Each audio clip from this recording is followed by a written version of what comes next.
I was yesterday just looking at my website and I thought, this website's terrible. And I used to maintain it by hand. It was written in Clojure and I would write the Clojure code. And okay, it would take me a day and I would, do some stuff. And I pointed my agent to it and I said, look at the repository of my website. And it came back like in five, 5 seconds and said, okay, I understand that. That's pretty straightforward, okay. And then I said, okay, now here over here are the scripts I use to deploy it. And it looked at that and said, okay, yeah, I get that.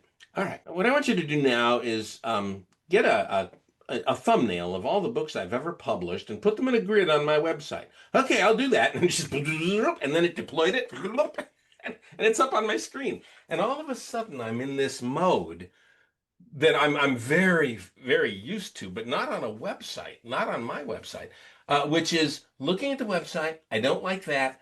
Blah, blah, blah, blah, and it's back, and oh, I like that a lot better. Okay. And it figured out how to do the deployment, and it figured out how to modify the website, stuff that it had never seen before. I just pointed it at it.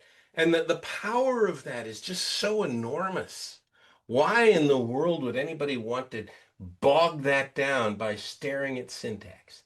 Isn't that bringing the promise of agile development true? You were able to say to the agent, do this thing. A few minutes later, look at it and say, it's not exactly how I wanted it. Could you adjust it this way?